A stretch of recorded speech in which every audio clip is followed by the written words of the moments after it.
Sveicināti! Vai esat pēdējo kaut kur pāris mēnešu laikā saskārušies ar tādu problēmu, ka pārtikas veikalos nevar nopirkt šādu te primitīvu lietu, pārtikas plēvi?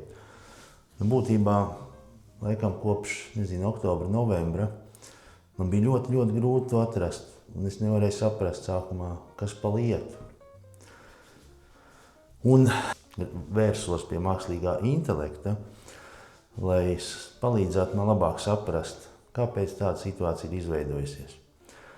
Un, kā jūs domājat, ko viņš man atbildēja? Vai tas, pareizāk sakot.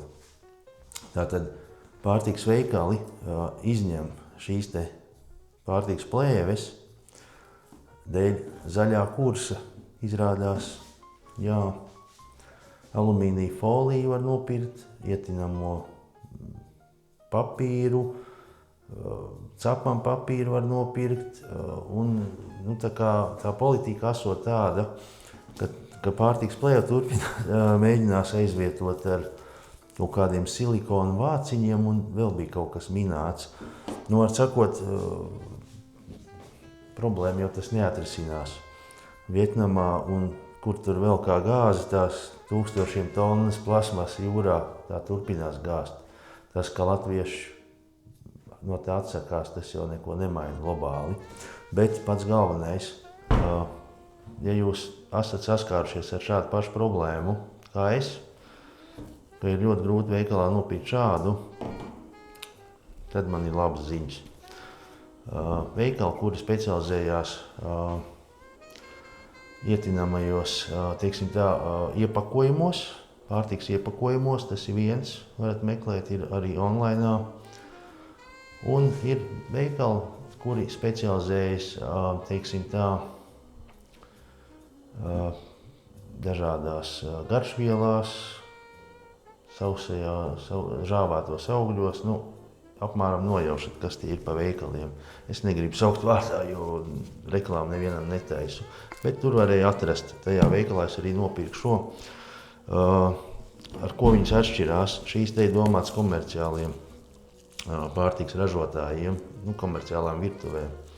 Tātad šī te ir standarts, kas ir nopirkts, neatceros, Rimi, Maxima vai Lidls, tur platums ir 30 centimetri, šai te platums ir 45 un māc būt arī 60 platums. Kāpēc es šoreiz paņēmu 45 centimetri? Tāpēc, ka reizēm man ir liels bļodas vai liels katls un jāuzliek ir virsū plēve, tad ar šo šauro man ir reizēm jāizmanto 2 slāņi, jāliek viens otram blakus, pāri. Bet ar šo man pietiek ar vienu. Līdz ar to izdevība ir ērtības ziņā un cenas ziņā viņi ir līdzvērtīgi. Vienkārši te ir daudz vairāk metri, te ir 300 metri iekšā, kad viņi jauni. Un šeit savukārt, nezinu, cik tur bija. Un vienreiz bija gadījums, ka kaut kad novembrī laikam bija izlikt uz akciju pārtikas plēve, iepakot kartona kārbā, kastītē. Es nopērku priecīgs, ka dabūju. Atbrauc mājās, atver vaļā, un tur ir vienkārši tikai tas kartons, tas plēves nebija. It kā lēti bija kaut kādi, tur bija akcija 20, cik tur tie centi, 25, 30 centi, bet maksā 30 centi par to, ka tevi trolē, nav forši. Līdz ar to tā kaut kā. Laikam tas bija kaut kāds tāds mesiķis, ka gatavojieties, viņas nebūs, drīz veikalos, bet cilvēki.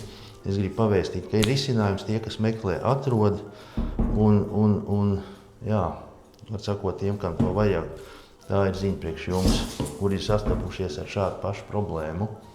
Mums ir risinājums. Tas tā, neliels padoms visiem, kuriem tas interesē. Labi, līdz nākamajai reizei.